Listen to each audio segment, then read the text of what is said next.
it just hurts me to see people struggling. It's so awful. It really hurts me. And it really is just one person at a time, one child at a time, one mom at a time. And it's like, all you need to know is that it's not your fault, that things are the way they are because you were never taught. No one sat down and taught you. You didn't know. You're just doing what everyone else is doing, right? You bought into the American dream, and that's what everyone's doing, right? But take a step back. Think about to yourself, what do I want? What's most important to me? And spend your money on that. Welcome to Making Change with Your Money, a podcast that highlights the stories and strategies of women who experienced a big life transition and overcame challenges as they redefined financial success for themselves. Now here's your host, certified financial planner, Laura Rotter. So I am so excited to have as my guest today, Eileen Joy. Eileen Joy is the money coach for moms, a certified financial education instructor, the host of the Moms Who Money podcast, and founder of Money School for Moms. She helps moms stop stressing about money so they can break free from living paycheck to paycheck, confidently invest, and set themselves and their kids up to be millionaires. Eileen specializes in working with high-achieving professional moms who are committed to investing in themselves and their children and know that money is their next step. So welcome, Eileen, to the Making Change with Your Money podcast. Thank you, Laura. Thank you so much for having me. We're going to have so much fun. Yes, we're both going to enjoy talking about money together. Yes. So I'm going to start, as I always do, with the same question, which is, Eileen, what was money like in your family growing up? It was hard and scary. It was somehow translated to you as you were younger. Exactly. And in as much detail as you're comfortable sharing, how was that translated? Because generally the answer is money wasn't talked about. So, right. Well, your money story is the most important part of where you start with your money because it all starts from when you're a kid. And your money story starts from the time from your age 0 to 7. And that's when you start actually really learning about money. And it's all just because of your parents and your environment. And then it just lives in your subconscious. And that's how you just go about life. And you subconsciously fear money, or you want to avoid it, or whatever it is, or maybe you overspend, and it's all because of what happened to you as a kid. And so for me and my sister, we grew up in a household where both of my parents had great jobs. They made great money, and it was always gone because my mom was a spender, my dad was a spender, but my father also had a gambling addiction. And so the fights in my house were so bad. There were furniture thrown, holes punched in walls. My father would storm out of the house and slam the door and drive away. And it was so hard. And my sister and I would always just run to our rooms and hide because we were scared. And anytime we would say, hey, mommy, can I have the fill in the blank? It was always no. We don't have the money. Money doesn't grow on trees. What do you think? We're rich and all these things. And so we got all these messages of money is bad. Money causes fights. Don't talk about money. Never talk about money because it will turn out to be a bad situation. And the fighting was so bad in my house. And it was usually about money that my sister ran away from home the day she graduated from high school, and I didn't talk to her for over 20 years. She left. She was like, peace out. I am gone. I can't do this anymore. And it was, then the feelings of abandonment and all, like, it was just a whole spiral of things, all because of the money fights. And it was awful. So many things happened in our family from that. My God. Eileen, thanks for sharing that. And as you noted, not only is the money story made, but you have trauma that you experienced that's frankly in your tissues. It's not just the story that you carry, but the actual fear in your body. Was your sister older than you? I'm curious how old you were when. No, she was younger. So when she left, were you in college? I don't even want to make a Yeah, I was in college. She just graduated high school. And she just left. And it was so fascinating because my mom threw a graduation party for her for high school, and the whole family was there, friends were there. In the middle of the party, she left. She put all her stuff in hefty bags and said, "I'm out, bye." And I didn't hear from her for 20 years. Like, we found each other sort of by accident on Facebook. And that's when we kind of started talking again. It was very weird. I was like, for years, I'm like, "Do you have a sister?" "Well, so I used to." Family Yeah. dynamic. So given the fear and the scarcity around money, was college paid for? What was an expectation around it? So that was a given, that was not gambled away, that money was there, that your parents had the money? No, actually, it was quite interesting because my grandparents set up a mutual fund for me the day I was born, and that paid for my college. That I didn't have any student loans. I didn't have to worry about anything. And something you were aware of? Yes. Okay. So you knew that you didn't have to approach your parents or ask for money, which is, you just shared, Eileen, was not something you learned not to do that. Yeah, it wasn't safe. It wasn't safe. And I did a lot of trauma work. I have gone through a lot of therapy, and I've worked with energy healers. I actually became certified at Reiki so I could do it on myself. And it was a lot of work on myself to get to where I am now.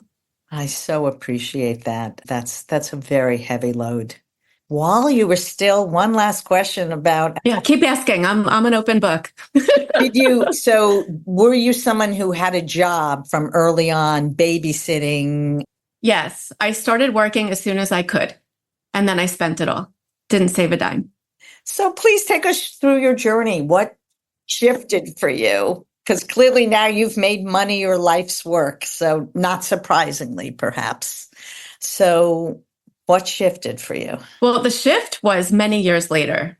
Many, many, many years and many, many, many mistakes later. And okay. We all learn from our mistakes eventually, right? Hopefully, not everyone. Hopefully. Not everyone. That's the goal. That's the goal. That's what I teach my son then now. Maybe just get us I'm going to start where it all began. So it all started because of my divorce. It was the whole entire journey of my divorce was so traumatic. So when you graduated from college, what chooses your profession to get? I don't know how old you were when you got married, let alone when you got divorced. Well, I went to school to be a teacher. I wanted to teach because I love teaching. I love to teach. I love whatever I'm passionate about. I cannot stop talking about it and sharing it. And I've just always been that way about every single thing. And that's how I am with money too. Like, I just want to shout from the mountaintops about money and how women and children deserve a financial education. And like, I can go on for hours about that. But it's fascinating because I graduated college, but I was still in that old mindset, you know? And it was just, I graduated and I was like, okay, now I'm going to be a teacher, and teachers don't really make much money. And I had that mindset of, let the man handle it. Women are brought up to be small, be quiet, let the man handle it. Right. And that's how in that generation, things are changing now, thankfully, but it's still there. And the societal norms, right? And it depends what generation you are. I'm Gen X. I just turned 51 last month. And it's interesting to see all the different dynamics of all the different generations and how things are now.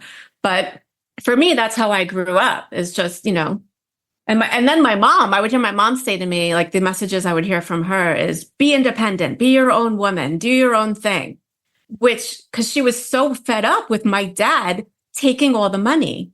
And she was like, don't let a man steal your money. That was like the whole thing. And that was my mantra. Don't let a man steal your money.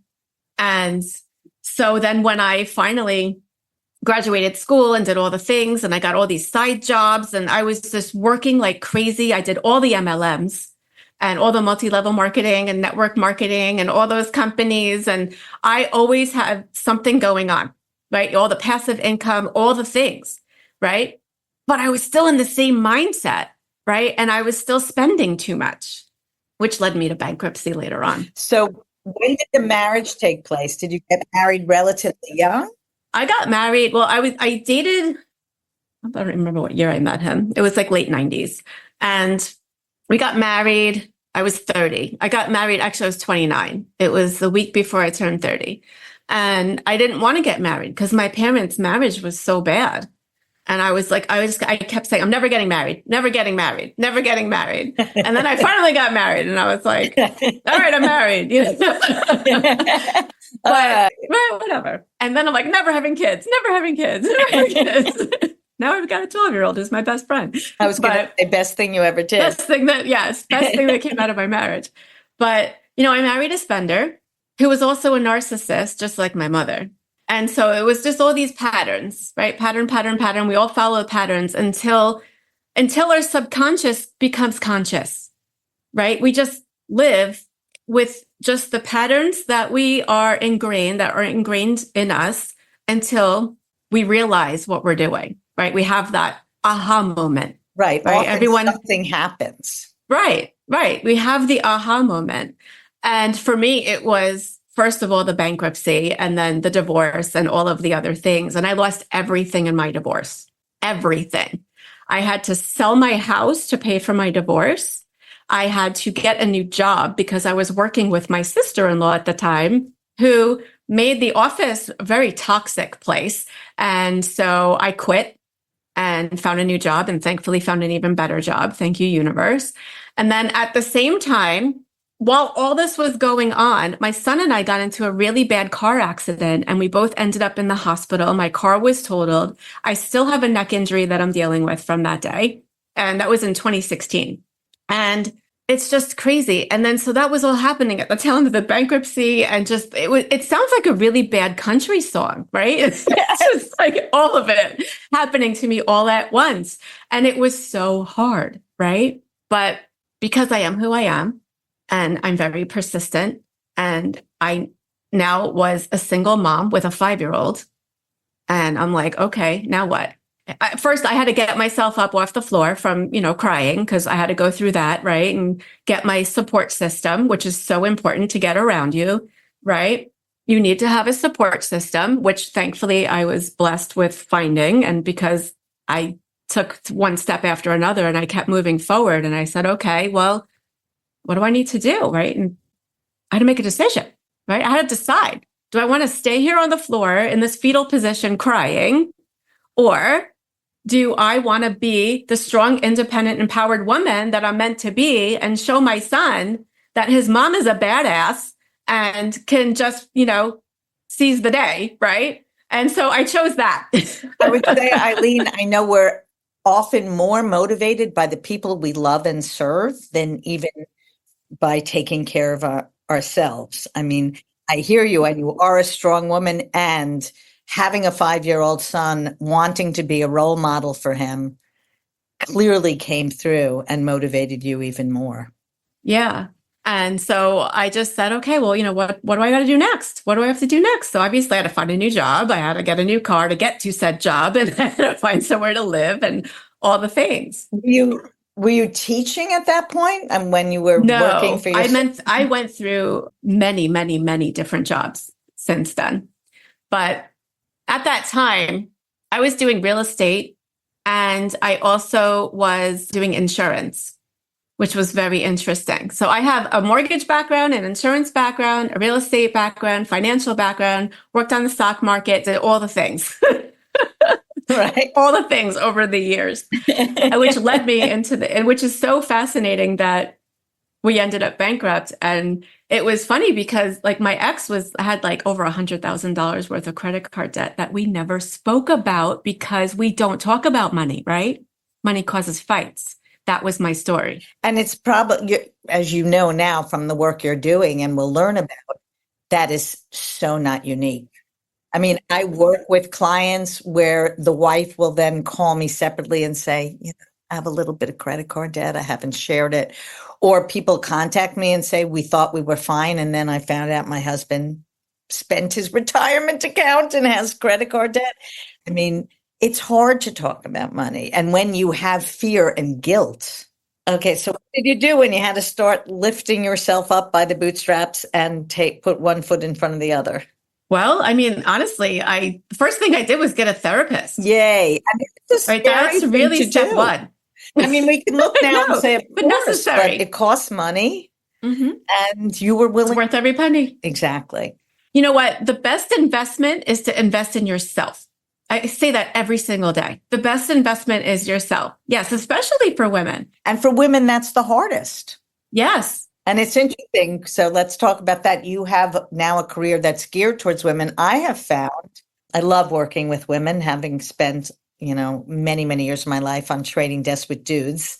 And I found women more than men have a hard time spending money on themselves. Like they might know that this is a service they need, but to actually write the check to say okay to the cost is very hard. Yeah, it's understanding the value of what you're getting, but also more importantly is understanding the value of your own self. And that's where it all comes from. It's your own self-worth and really understanding the pattern that you've been in and what you've been taught subconsciously. Subconsciously is you're supposed to let the man handle it, right? Prince Charming's supposed to come riding in on his horse, right? To just pick you up and ride off into the sunset and everything's going to be great, But you know what? Most men aren't taught about money either, right? We don't learn about money in school, right? No one teaches personal finance in school. I even have clients that have doctorates in finance, but were never taught to manage their own money. It's fascinating, right? And it's really so sad. And people are just floundering around out there, not knowing what to do. We're not taught to, what do you do with your money when you get your paycheck? Oh, we just spend it, and that's what's happening. And meanwhile, people know they should be saving. They should be investing. They should be sharing their money with others that need it, right? And helping out the world. But we're not taught that, right? You see the Girl Scouts selling cookies in front of the store and you try to go around them and run away. It's like, why? And there's just so many layers to it. It's so true. I mean, your son is 12. My children are in their early 30s. And when they graduated from college and were looking into, living in an expensive area, everybody wants to live in New York City if you're from this area. And how much should they, right? This is my paycheck. So first of all, they'll have a round number first salary out of college. I'm just going to pick a number. Let's say 50 grand. Lovely. But what's actually deposited in your checking account? Taxes come out of that. Hopefully some, contributions to a deferred tax account comes out of that. So first of all, what's actually left? The first time you see a paycheck, right? You're shaking your head. It's like, oh my God, this is what I get paid. And then you want to have room for fun. You want to have room for savings. And so how much should you spend on rent is a very valid question that they don't teach in school. And then to your point about financial professionals, I had a long career as an institutional investor. It's only when I started to learn about this field of working with individuals that I was a distressed debt investor. I was investing in distressed companies, and that's what I would put my money in. And then if bad news came out, I would freak out. And I never had a core portfolio. Yes, you can have some money to play, but have a portfolio that you're not going to trade, that nobody ever talks to you about that. So how did you start to learn that? Just step by step. I just started to learn. I hired coaches. I listened to podcasts. I read books. I took courses. I did everything that I possibly could to learn about money. And it was so interesting because I bounced back so fast from losing everything. I literally had, at the end of the day, after my divorce, my attorney's office seized all my assets to make sure that they got paid first before I got anything from the sale of my home and my paychecks and all the things. They seized everything from me. So after my divorce, I was left with $347 to my name.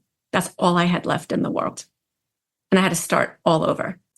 And that could be, crippling, right? That's crippling and paralyzing for people, right? And I said, no, this is not okay, right? So that's why, it was important to me, first of all, to get a really good job. I'm a single mom, right? And now have one income, and living today on one income is really challenging, especially the average salary in this country is so low. And depending upon where you live, like in New York, you can't even live in New York on one salary unless you have 7 roommates, it's Yes, which my kids all did right. after That's what college. I'm saying. Right. And so you have to make some decisions and decide, well, what's most important? And that's really where you start, is what's most important right now. Right. So I got an amazing rental. I have this rental home that comes with a handyman and landscapers, and I don't have to worry about anything. Right. If something happens, I make a phone call. Right. And I found this amazing home in a very affluent area in an amazing school district.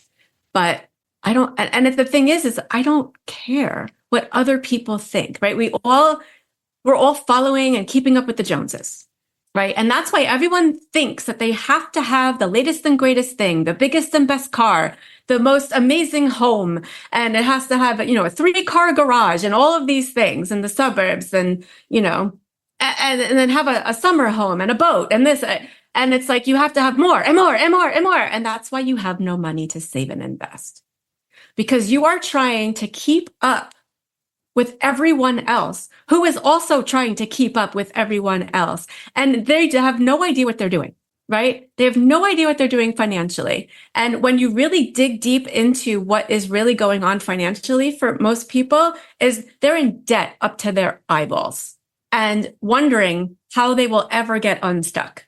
And no one's talking about it because money's taboo. Money, sex, politics, religion, all of these topics that are so taboo. And money is like, we don't talk about money. It's not polite. Never, never, never ask anyone how much money they make, right? Don't ask your coworkers how much they make, right? We don't talk about that. And it's awful. And it's the problem, right? It's the problem. And so that was really, really one of the most important things for me, is to get over that, right? And not have to over explain why I made the choices that I made, because it's no one's business, right? This is my life. I'm the one paying my bills, not you, not the Joneses. The Joneses aren't paying your bills. You are, right? So once I really wrapped my mind around that and not living in fear of what others are going to think of me, and my only concern was myself and my son, it was so easy. I mean, what I'm hearing you say, Eileen, is you really got in touch with what was important to you. And what was important to you was having financial stability and being able to take care of your son, make sure he went to a good school.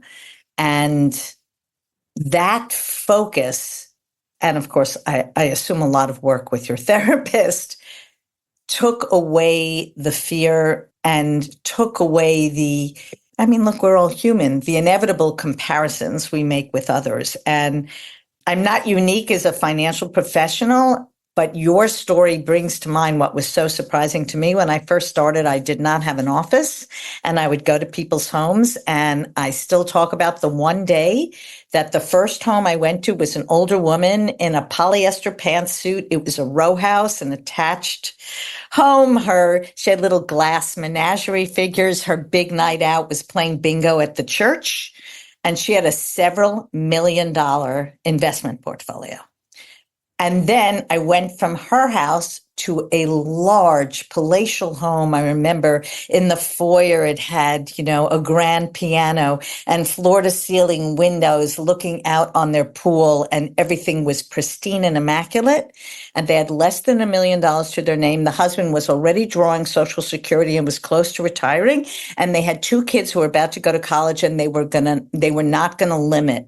Like if the kid got into Harvard, they were going to pay for Harvard. And I remember they sort of laughed because I said to them, do you buy lottery tickets? Are you expecting a big inheritance? Like, I didn't understand how they were doing this. And like you said, they had not only a mortgage on the home, but they had a home equity line on the home, so they wouldn't have netted a lot. Had they sold it, I did not end up working with them, but that was eye-opening to me, that exactly what you said. Like, you look and you go, oh my God, these people are wealthy. And oh, this woman must be struggling with her row house. And what people look like and how people dress and the jewelry has nothing to do with what their bank account looks like. And that was really eye-opening to me. Yeah, everyone's got the disease that's worse than COVID. It's called comparisonitis. It's part of the human condition. It's hard to blame people for being human. It is. It is. And that's really why everyone feels so stuck. And the judgy. Everyone's so judgy, right? Because of all of that. And so over the years, my mission has just been to help the moms, right? Help the moms, and then help the moms help the kids. Like, that's my mission now, right? We all need a financial education. And it's not just about investing. Investing is so important. But if you can't even invest, if you don't even know how to pay your mortgage or all the little things, right? How can you even fathom sending your kids to school or investing for your own future unless, you have your 401k automatically taken from your paycheck? And then, most people take the little up to the match, right? And it's not enough, right? And so it's just so fascinating. That's why I just want to shout on the mountaintops of hello, I can help you, right? And we just go through this is what you do when you get your paycheck, right? And we figure all of that out. And we teach the kids. My son knows more about money than most adults. My son has more money saved and invested than most adults, right? My son is planning on buying a car by himself. He's going to pay for his own college, right? He's going to do these things because I've empowered him with a financial education, right? I decided it is important. It is important in our society, which is why I became certified, a certified financial educator, a certified financial literacy professional. And I do all of this because it is so important, and it's getting worse. 78% of Americans are living paycheck to paycheck, no matter how much they make. I mean, yes, I do see that. It's a hedonic treadmill, as you say, right? You start earning more money, so you feel like you deserve the nicer car.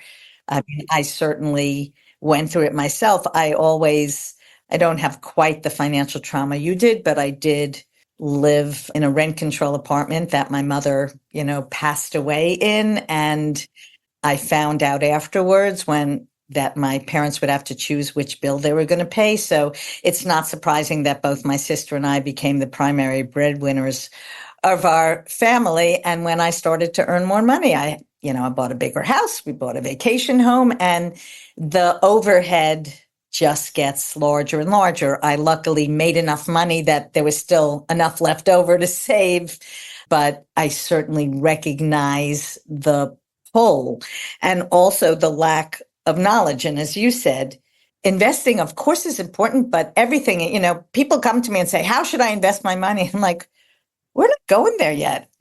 How much do you earn? How much do you spend? We have to understand the cash flow. Maybe you can invest the money that you're so proud that you accumulated because you're going to burn through it. Or you want to buy a house and you want it in a year. That cannot go in the stock market. So cash flow is really the bedrock, like you're saying, of everything we do. I am curious, though, can you talk a bit about how you taught your son and what he's even earning that he's able to save? Well, like I said earlier, is money's taboo. Right? So step one is normalize money in your home. Stop keeping money such a secret. Show your kids your paycheck. This is gross. This is net. These are deductions. This is how much mommy makes, right? And then you also let them know, because money's taboo, this is not something you're going to talk about at school and tell your friends for now, right? Because that's just the way society is. But at home, we talk about money, right? And we have normalized money so much in my home that it's like another conversation, like the weather. It's hot out today. Oh, let's talk about your money, right? And we have money dates every week. He gets his allowance every week, and we have a money date. You give him allowance. Yes, we give him an allowance, and he also has jobs, right? That he'll do for people, or he also does little businesses, right? So I'm teaching him how to be entrepreneurial, and passive income is really important. We're taught in this world to just go get a job. That's what school is, right? School, you go to school and you go to school, the American dream, right? We go to school, we get good grades, we can go to good college so that you could get a good job and have a family and then live happily ever after, right? That's the American dream. But I call the American dream the American debt trap because that's really what it's become. And it's really sad. And so I'm trying to undo all of that and teach people, look, we're not going to live on credit cards, right? Credit card interest is at 30% now. Every purchase you make and you don't pay the bill in full every month, you're paying an extra 30% compounded. Like, this is crazy, crazy, right? So we need to take a step back from that and learn how to just live with the money that we have, because the money that you have is your ticket to freedom, right? And it's very important to have fun and still enjoy your money. And instead of just going to Target and going in for deodorant and coming out with $300 worth of crap that you didn't mean to get, and then you forgot the deodorant, right? So it's like, we need to be more intentional with our money choices. And this is what I teach my son. And it was really interesting because one day he said to me during one of our conversations, he said, you know what, Mommy? People who are rich are mean and greedy. And he said, I'm a kind and generous person, and I don't want to be rich because I can't be, right? Because then I'll turn into a mean person. It's like, where did you hear that? I said, those words have never crossed my lips, And so this goes back to your money story, right? It's like, if things are in your environment. And he told me he heard it on a cartoon, right? So if you really start to pay attention to how people talk about money around you and the things that you hear on TV, the things you hear on the radio, right? And even in music, right? It's everywhere. The marketing, the way they market to you is the marketing is to make you think that your wants are your needs, right? So these are the things that I'm teaching my son now. So he's aware of it, right? And that conversation turned into such a beautiful conversation about the more money that you make, the more generous you can be, right? Because normally money brings out in you your core characteristics and your integrity, right? So if you're a jerk, you're always going to be a jerk with your money. If you're a beautiful and kind and generous person, you're always going to be beautiful, kind, and generous with your money, right? And it's these little conversations that you can have with your kids, no matter how old they are. It doesn't matter how old they are, whether they're little kids, toddlers, buy the grocery store thing, the toy, the little shopping cart with the cash register and the food that goes in the play store. Use the money. Teach them how to count back change, right? My son knows how to count back change. And when I give him his allowance, I give him digital money and I give him cash and coins. So when we go to the store and he buys his own thing, because Mommy never has to say no. He never has to say, Mommy, can I have the blah, blah, blah? Because he knows if he wants something, he can save for it or buy it himself with his own money. Because he saves money, he invests money, he gives money, and he spends money, right? And so I've set him up now with the right habits, the right money smart habits to have. So he will always go through life with that. And then he will then teach his own children that. And we will change the paradigm of money in this world, one person at a time. And that is the most important thing to me. Like, I just can't, it just hurts me to see people struggling. It's so awful. It really hurts me. And it really is just one person at a time, one child at a time, one mom at a time. And it's like, all you need to know is that it's not your fault that things are the way they are because you were never taught. No one sat down and taught you. You didn't know. You're just doing what everyone else is doing, right? You bought into the American dream, and that's what everyone's doing, right? But take a step back. Think about to yourself, what do I want? What's most important to me? And spend your money on that. Thank you, Eileen. Very beautifully said. I'm thinking that someone said to me recently, and so it has stuck with me, that the things we want, security, freedom, worthiness, are things that don't have natural metrics by which we can measure them. And so we place that meaning on our money. And we say, if there's another zero in the bank, I'm more worthy. If there's another zero in the bank, then I'll feel secure. And as you've shared, until you can get it out of your tissues, until you deal with your money trauma, another zero in the bank is not going to make you feel secure or worthy. and to start recognizing that that's the stories we've put on our money. And I do think it's so important. I'd love to hear again, so you can share with our listeners the different programs you run if this is all resonating them and they want to reach out to you. But I still remember telling my kids, probably when they were in their 20s, how much our house cost. Because there's no frame of reference. What does a house cost? And so it's to let them know, Westchester County, New York, this is what a house this size costs. And also what blows their mind, right? And if you want to live in Brooklyn in a small apartment, that'll be 3 times what this house, and they're like, really? And it's yes, because location dictates value. And just for them to start to get a sense of what things cost. There's so many conversations you can have in just surrounding your own personal finances, because personal finance is personal and there is no one cookie cutter way to do it. Yes, there's foundations that we need to follow, but what's most important to you is the most important thing in how you create your goals, right? And it all starts with saying, what do I want? And also knowing what you don't want, right? And that's where it goes. And that's one of the reasons why I created Money School for Moms.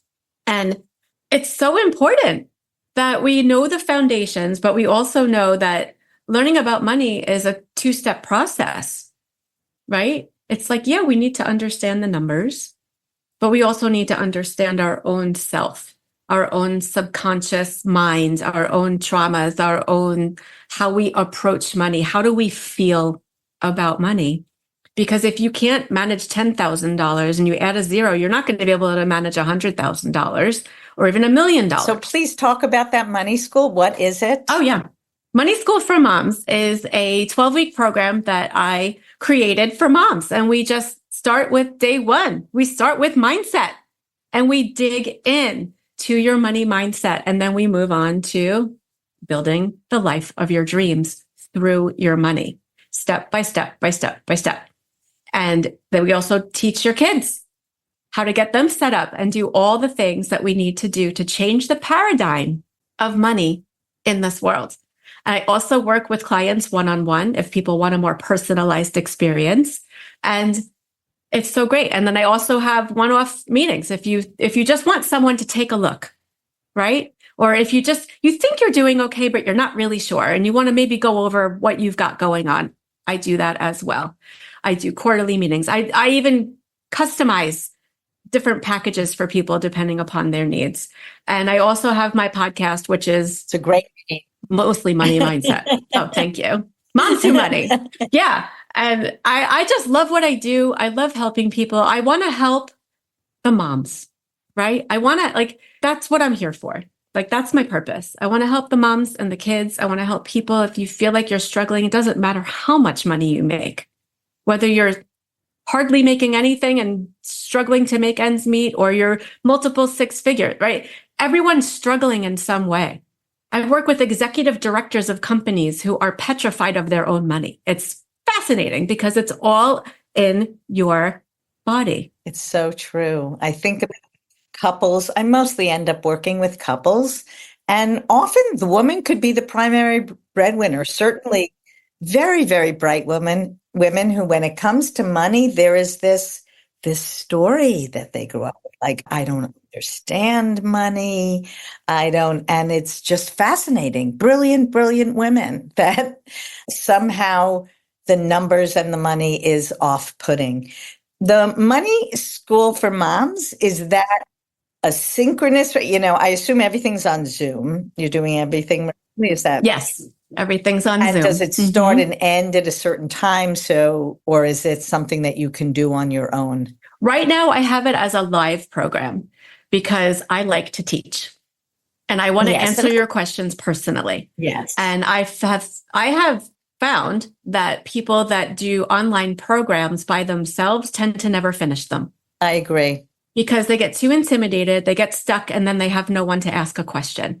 So that's why I'm here. I'm here to answer the questions and to help push you through and to help you figure out where you're stuck. Exactly. That's the most important part. So yeah. So I think everyone needs an accountability coach. And something came into my inbox today as an example that I thought, oh, that sounds interesting. Then I'm like, oh, it's asynchronous 10 weeks I do on my own. There's no way I'm going to do it on my own. And also community is so important. It's interesting though, to run a program about money in community. How are you able to make the participants comfortable about talking in front of each other? That's my favorite part. It literally is, because from the first second that I start talking to someone, my goal is to make them feel comfortable. It's the most important thing. Because it is the most important thing. Like I have a few clients that are actual mother and son teams that come to me and we do one-on-one. Yeah. And that's really hard for them. Right. So I have to make them feel comfortable, first of all, talking to each other and with me, all the things. So the fun part is the community, because everyone realizes that they all feel the exact same way. Right. And you don't feel alone anymore. You don't feel so scared because everyone else is going through the exact same. Yeah. You're normalizing the experience. Yes. Normalizing money. So important. Yeah. And you have to feel comfortable or you're never going to get through it. Right. You're just going to stay stuck. Right. So I give people partners so they can have, themselves to talk to. It's amazing and so much fun. And it just lights me up. I literally I want to jump out of my chair and jump around. It makes me so happy. It's so empowering. I hear in your voice how you recognize the service you're providing. I led and I'm about to lead again a several session program working with a group called Invest for Better. So it's both educating women about their financial power and then talking about how perhaps money that would go to charities, but use your investment dollars to further your charitable goals. But the feedback I got the first time I ran it was exactly what you said, Eileen, which is like, I've never been in a group of women where we've talked about money. It just doesn't take place. Guys probably do. I've definitely been with groups of guys. They'll talk about NVIDIA or cryptocurrency, whatever. But women will by and large never talk about it. Because money seems so broy, like what you're saying. Men talk about it all the time. And every time that you see images of men online, it's broy, right? That's the only term that I can really come up with that really describes it, right? It's just broy. And it's it doesn't feel feminine. Right. And so it's very intimidating. Yes. It scares women and it doesn't have to be broy. You know what? Your money is your tool to your dream life. That's really it. Right. And because of all the stuff that's happening in the world, we've stopped dreaming. Right. So many women were doing all the things. Right. If you want to work full time, whether you're married or not, you still have to do all the things. Right. And everyone's exhausted. And the last thing you want to think about is money, right? But it doesn't. And the great thing about money is that once you think about it just a little bit, your whole life will change in an instant. How beautifully, I told you, Laura, you're going to have to get rid of me. Beautifully said. Because I think about, again, when people question, well, what is the value? What exactly will you be doing? You can't explain it. People have to experience it for themselves, the sense, like you said, not even any changes, just clarity, organization. Oh, this is what comes in. This is what goes out. Oh, this is what I want to protect. So I need more life insurance. I need more disability insurance. Oh, I want to make sure that if something happened to me yesterday, it's not a court deciding who gets my kid. So I have to put some documents in place. But deep exhale. I'm taking care of these things. I see what I need to do.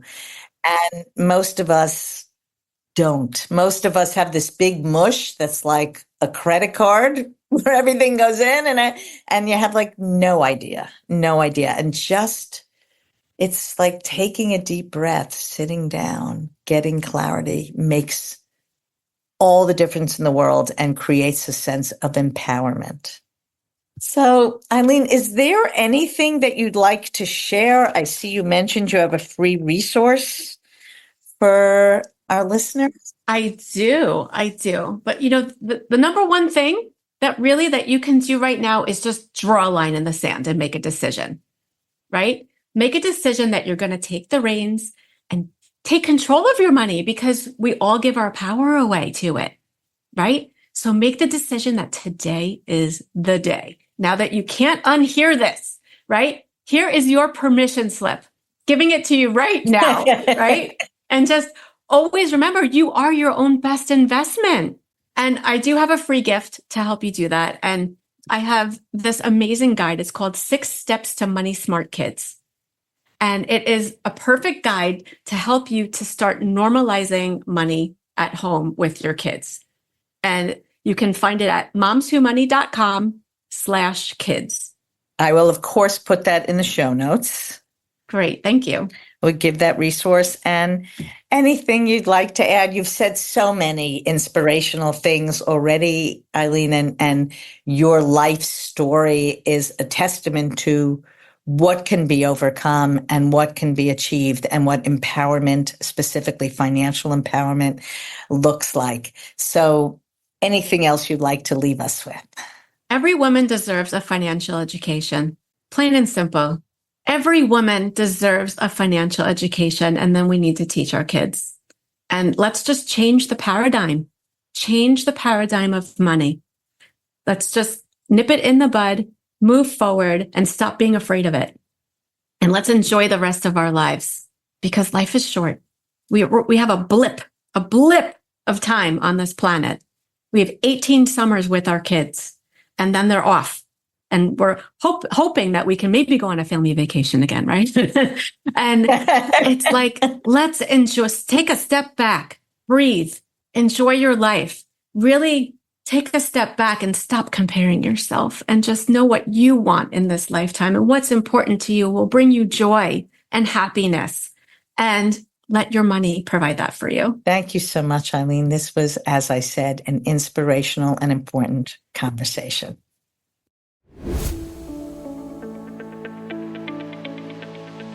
I hope you enjoyed my conversation with Eileen Joy, money coach for moms. And I'm going to share some of my takeaways. Number 1, the best investment is to invest in yourself. Eileen shared how she lost everything, her house, her livelihood, even her health, when she got divorced in 2016. Yet though her financial resources were slim, she knew she needed to invest in herself. The first thing she did was to get a therapist to help her through this low period, irrespective of the cost. Takeaway number 2, stop keeping up with the Joneses.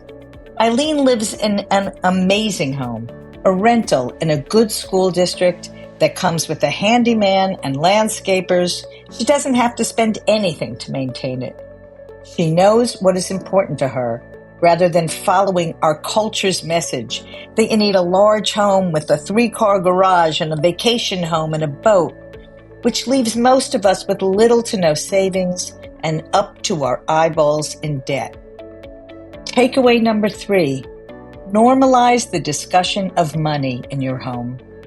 Discussions about money are taboo in our society. Eileen urges us to stop keeping money such a secret from our kids. Show your kids your paycheck. This is gross earnings. This is net earnings after the deductions. Have a weekly money date. By taking away the fear of having money conversations, we can teach our children how to be more intentional with their money choices. If you would like to learn how to be more intentional with your money choices, please don't hesitate to reach out and schedule a conversation with me. Are you enjoying this podcast? Please don't forget to subscribe so you won't miss the next episode. And if you love the show, I would really appreciate a rating and a review. And it'll help others just like you to find it. Thank you so much.